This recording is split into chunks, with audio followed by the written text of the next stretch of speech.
क्या पढ़ेंगे?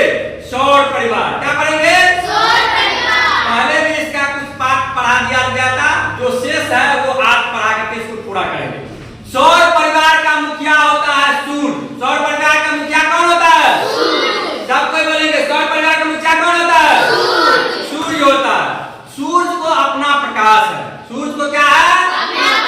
अपना प्रकाश है। और सूर्य के रोशनी से ही, प्रकाश से पूरा संसार जगमग कर रहा है। सूर्य के रोशनी से ही सारा संसार क्या है?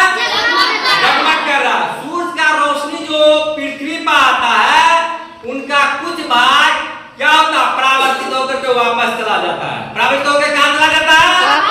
वापस चला जाता है।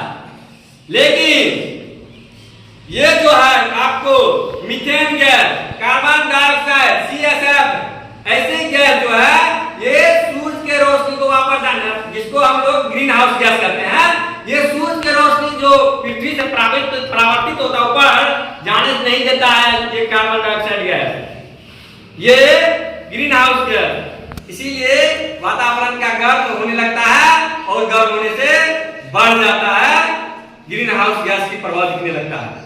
सूर्य के बाद ग्रह आता है। पहले ग्रहों की संख्या 9 थी, लेकिन प्लूटो को ग्रहों की श्रेणी से हटा दिया गया है। अब ग्रहों की संख्या 8 है। अब ग्रहों की संख्या कितनी है? 8। बोलो। बुध, शुक्र, पृथ्वी, मंगल, बृहस्पति, शुक्र, शनि, अरुण, वरुण। अब इसमें जो है बुध और शुक्र का कोई उपग्रह नहीं है। बुध और शुक्र का कोई उपग्रह नहीं है। लेकिन बृहस्पति को बहुत उपग्रह है, 63 उपग्रह है। बृहस्पति के कितने उपग्रह है? शनि को 62 उपग्रह है। शनि को कितना है? 62 उपग्रह है। शनि ग्रह में ही छल्ले होते हैं। शनि ग्रह में ही क्या होते हैं? छल्ले होते हैं। और वरुण सबसे दूर का ग्रह है, सबसे दूर का ग्रह। अब उपग्रह, इन ग्रहों में से बुध और शुक्र को उपग्रह नहीं होती है, अन्य को उपग्रह होती है। पृथ्वी का उपग्रह का नाम है चंद्रमा। पृथ्वी का उपग्रह का क्या नाम है? चंद्रमा। चंद्रमा पर हवा नहीं है, चंद्रमा पर पानी भी नहीं है। लेकिन पानी की खोज के लिए वैज्ञानिक हमारे भारत के प्रयासरत है। इसीलिए उन्होंने रोबोट भेजा था, प्रज्ञान मिशन भेजा था, चंद्र मिशन, और पानी की खोज की जा रही है। अगर मिल जाएगा तो ये क्रांतिकारी खोज होगा इस सदी का। अब जो है तारा को भी अपना प्रकाश नहीं होता है। तारा का अपना प्रकाश होता है? ये भी सूरज के रोशनी से ही चमकते हैं। कुछ तारे बहुत चमकीला नजर आते हैं, कुछ तारे कम चमकीला नजर आते हैं। ऐसा क्यों होता है? ऐसा इसलिए होता है, जो तारा निकट में रहता है वह अधिक चमकीला दिखाई देता है। जो तारा निकट में होता है वह क्या होता है? अधिक चमकीला दिखाई देता है। और जो तारा दूर में होता है वह कम चमकीला दिखाई देता है। तारों का आकार, सूर्य का आकार हमारे पृथ्वी से कई लाख गुना बड़ा सा होता है, बहुत बड़ा होता है।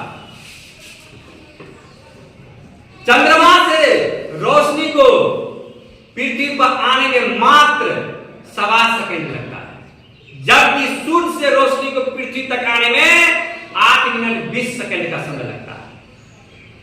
सूर्य पृथ्वी से चंद्रमा की अपेक्षा बहुत दूर है। चंद्रमा पृथ्वी से 109 गुना अधिक बड़ा।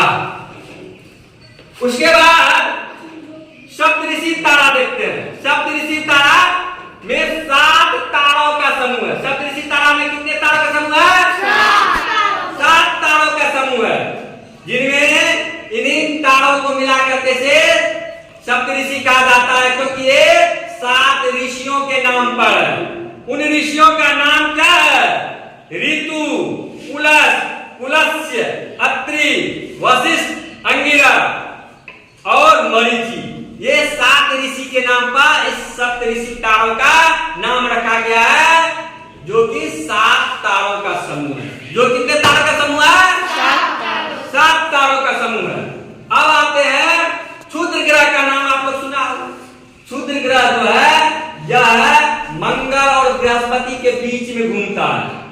बृहस्पति के बीच में?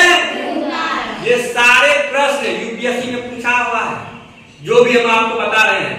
आप लोग अगर आगे पढ़ेंगे, कंपटीशन देंगे, तो उसमें ये आपको काम आएगा। इसलिए इसको याद कर लेना है, ध्यान में रखना है, इसके कंसेप्ट को समझ लेना है, ये आपको आगे काम आएगा। ध्रुव तारा, ध्रुव तारा के बारे में कहा जाता है यह एक अस्थिर तारा है। ध्रुव तारा कैसा तारा है? अस्थिर तारा। यह उत्तरी गोलार्ध में पृथ्वी के उत्तरी अक्ष पर स्थित है। उत्तरी गोलार्ध में पृथ्वी के ऊपरी अक्ष पर स्थित है। कहाँ स्थित है? ऊपरी अक्ष पर। यह जो हम लोग ध्रुव की ओर बढ़ते हैं ना, उसके बाद क्या था, क्षितिज से उसकी ऊंचाई, ध्रुव तारा की ऊंचाई उसी अनुपात में बढ़ने लगता है।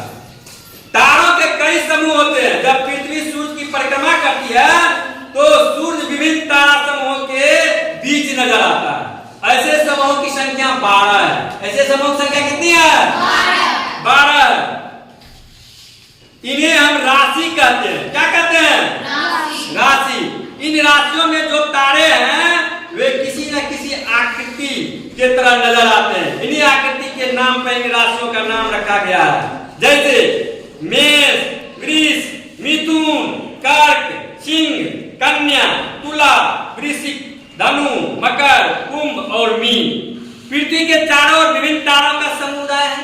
पृथ्वी के चारों ओर तारों का क्या है? समुदाय है, समूह है, जिनकी संख्या 27 है। जिनकी संख्या कितनी है? 27 है। चांद को पृथ्वी की परिक्रमा करने में 27 दिन 8 घंटा लगता है। चंद्रमा को पृथ्वी का परिक्रमा करने में कितना समय लगता है? 27 दिन 8 घंटा।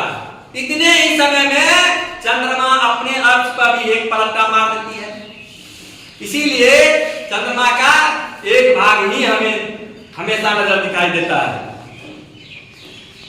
अब इन तारों के समूह, अब क्या होता है, पृथ्वी की परिक्रमा करने के दौरान तारों के इन समूहों को सामने से गुजरना पड़ता है। इन तारों के समूह को नक्षत्र कहते हैं। इन तारों के समूह को क्या कहते हैं?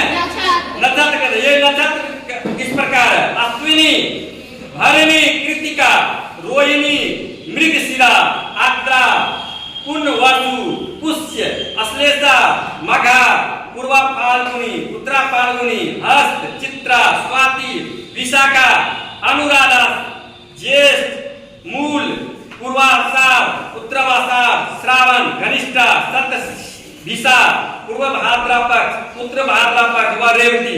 पृथ्वी इनमें से प्रत्येक नक्षत्र को 14 दिन में पार कर लेती है। पृथ्वी इनमें से प्रत्येक नक्षत्र को कितने दिन में पार कर लेती है? 14 दिन में पार कर लेती है। इसलिए इन नक्षत्रों की अवधि 14 दिन का होता है। कितने दिन का होता है? 14 दिन का।